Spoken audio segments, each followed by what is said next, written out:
Olá, pessoal! Eu sou a professora Carla e nós vamos ter mais uma aula de língua portuguesa. E nessa aula nós vamos aprender um pouquinho sobre figuras de linguagens. Bora lá? Figuras de linguagem, também chamada de figuras de estilo, são recursos estilísticos usados para dar maior ênfase à comunicação e torná-la mais bonita. Dependendo da sua função, elas são classificadas em figuras de palavras ou semânticas, que são as que estão associadas ao significado das palavras. Figuras de pensamento trabalham com a combinação de ideias e pensamentos. Figura de sintaxe ou construção, que são aquelas que interferem na estrutura gramatical da palavra ou da frase. E figuras de som ou harmonia, que estão associadas à sonoridade das palavras. Porém, hoje nós vamos aprender um pouquinho somente sobre as figuras de palavras ou figuras de semânticas, ok? Bora lá então. Metáfora. O que é uma metáfora, gente?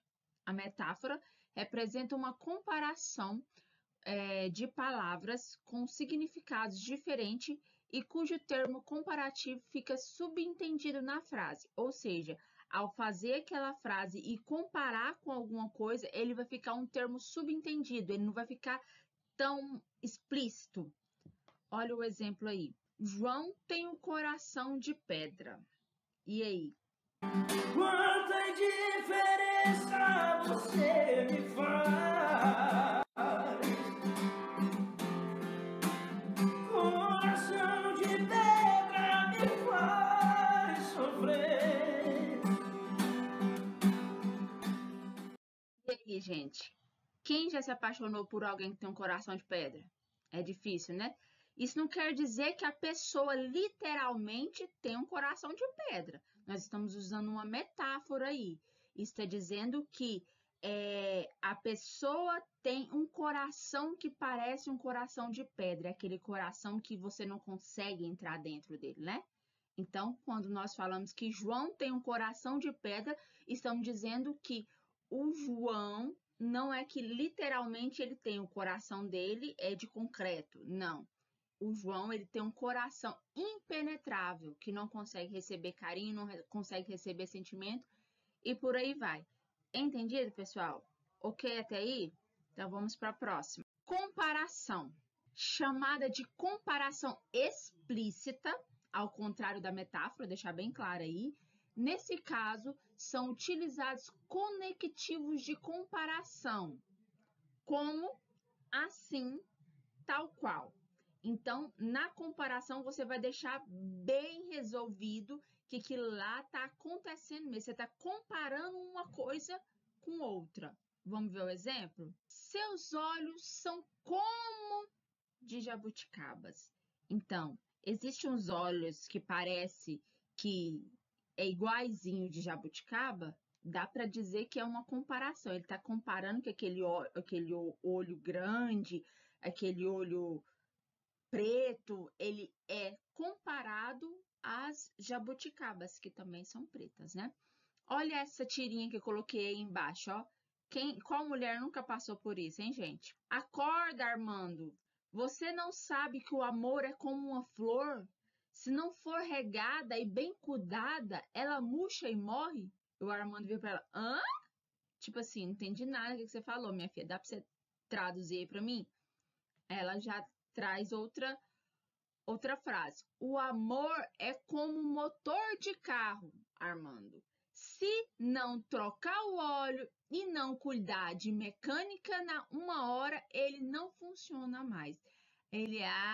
Entendi. Então, ela teve que comparar o amor aí como um carro, que era uma coisa que o Armando estava acostumado a ver, né? Estava acostumado a entender e porque quando ela comparou o amor com uma flor, que ele não entendeu nada, ficou sem entendimento, né?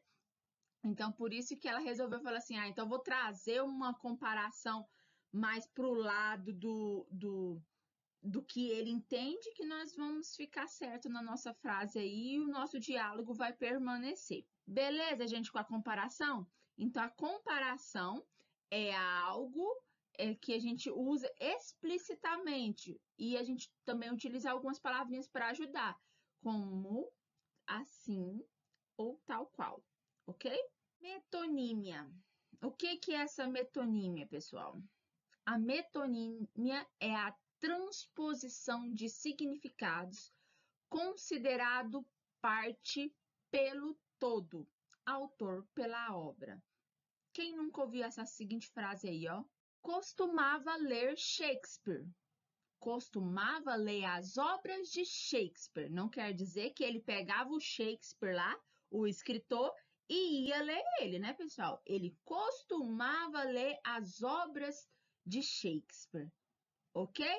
A próxima aí, catacrese. A catacrese representa o emprego impróprio de uma palavra por não existir outra mais específica. Como assim, professora? Por exemplo, embarcou há pouco no avião. Ah, mas essa frase está certa, professora. Sim, está certa. Mas quando eu falo embarcou, dá o sentido que quando eu embarco, eu vou para um barco e não para um avião. Como nós não temos outra palavrinha que nós podemos utilizar dentro dessa frase aí, nós utilizamos o embarcou mesmo, porque o embarcar é colocar-se a bordo de um barco. Mas como não há um termo específico para o avião, embarcar é também uma palavrinha utilizada nessa frase. Olha essa tirinha aí embaixo também, ó. O senhor poderia me ajudar? Estou meio perdida. A bala falando para o homem. Quando nós falamos assim, bala perdida, não dá a entender que é um doce que está perdido? Porque bala é aquele doce que criança gosta, né? O adulto também gosta. Então, bala perdida quer dizer que ficou meio estranho, né? Mas, porém, não existe outro termo que nós podemos utilizar quando o fulano morreu com a bala perdida. Então, quer dizer que esse termo é utilizado, porém, é uma catacrese porque não existe um termo melhor para utilizar. Ok, gente? Vamos para o próximo? Sinestesia. A sinestesia acontece pela associação de sensações por órgãos de sentidos diferentes, como por exemplo, com aqueles olhos frios, disse que não gostava mais da namorada. E aí, gente, quem nunca recebeu um olhar frio como esse aí da Juliette, ó? Olha essa tirinha aí que eu coloquei, ó. E foi então que ele me deu aquele olhar frio dela. Nossa, quanto tempo que eu não ouvi alguém usar uma sinestesia? Não tinha nada a ver com sino, não. Era puro desprezo mesmo. Que, aliás, parecia demais com esse olhar que você me deu agora. Então, uma sinestesia é quando a gente usa as sensações para associar algo dentro da frase, né? No caso aí, olha, olhos frios, não existe olhos frios, existe a sensação de um olhar frio, correto? É entendido até aí, pessoal? Vamos para a próxima, hein? Perífrase. A perífrase é a substituição de uma ou mais palavras por outra que a identifica. Como, por exemplo, o rugido do rei das selvas é ouvido a uma distância de 8 quilômetros. Então, quando eu falo rugido do rei das selvas, eu já sei que é o leão, muito bem.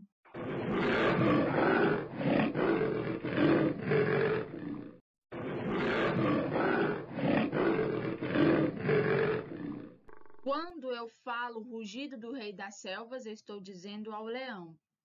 Próximo. Agora são os exercícios. Bora lá para os exercícios. Assinale a única alternativa que possui a figura de linguagem conhecida como metáfora. Correu feito louco para não perder o ônibus. Letra B. Sua pele é um pêssego. Letra C. Cabelos tão escuro como a asa da graúna. José de Alencar. Letra D. Era delicada como uma flor. E aí, pessoal, qual dessas letras aí nós temos uma metáfora? Respondeu certo quem disse letra B. Sua pele é um pêssego. Então, Ele não comparou sua pele é como um pêssego. Ele está dizendo que é um pêssego. Então, por isso que nós temos uma metáfora na letra B. Número 2. Qual figura de linguagem está presente nas seguintes frases? Toda minha vida morei no país do futebol. Nunca visitei a cidade maravilhosa. Então, gente, é uma anáfora, uma metáfora, uma perífrase ou uma catacrese? Nós falamos disso agorinha, hein? Respondeu certo quem disse perífrase, porque quando eu falei cidade maravilhosa ou país do futebol, nós estamos falando do Brasil, cidade maravilhosa, nós estamos falando do Rio, certo? Então, é uma perífrase, ok? Então é isso, pessoal. Muito obrigada. Espero que todos tenham acertado os 2 exercícios que eu coloquei aí. Obrigada pela paciência e pelo tempo transcorrido comigo aqui, tá bom? Muito obrigado. Beijinhos. Fica com Deus.